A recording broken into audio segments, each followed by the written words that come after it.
And now the focus is on the future, with investigations still underway in the Justice Department and the House. But already facing charges, 4 Northeast Ohioans. Arlena Lai has a look at where their cases stand. 1 year after the attack on the U.S. Capitol, federal agents continue to comb through tens of thousands of images using facial recognition to identify rioters and cell phone records that plot their movement inside the Capitol. More than 700 people have been charged. About 1/4 of them have pleaded guilty. Those involved must be held accountable. 4 defendants in the Capitol attack are from Northeast Ohio. Their cases still in the courts. Christine Priola from Willoughby faces up to 2 years in prison for charges including violent entry and unlawful activities on Capitol grounds. Police and FBI searched her home after tips identified Priola as a Cleveland school's therapist seen taking pictures in the Senate chambers. She resigned her job the next day. Go find the children. Priola shouting ideology that aligns with QAnon conspiracy theories of government child sex trafficking. This world is run on the blood of innocent children. Her next court hearing is in February. Stephen Ayres from Warren could face more than 20 years for charges including obstructing an official proceeding. The FBI says he posted video of himself storming the Capitol and inside the Senate lobby. Play stupid games, win stupid prizes, I guess. Meanwhile, in Lorain, neighbors reacted to Clifford Mackrell's arrest. The 21-year-old faces a maximum of 14 years in prison. His most serious charge, assaulting police.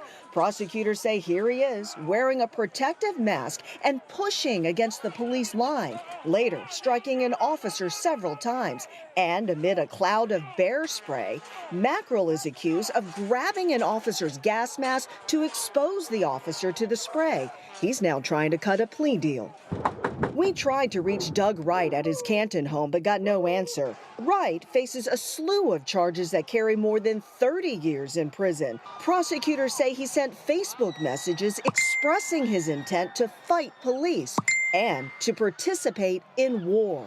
There was a lot of wild talk and loose language being bandied about in this entire country. Akron criminal defense attorney Noah Munyer says his client now has regrets. Prosecutors say surveillance video shows Wright inside the Capitol rotunda and in a photo pushing a police barricade. Like every other case, it's a series of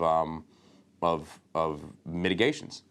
You say this? Yes, but. Munyer says he'll show these pictures don't tell the whole story. How do you think how do you think the community will look back on his actions? Well, I don't think you can separate Doug's actions from the climate that we currently live in. I watched it on television, and I was horrified just like everyone else.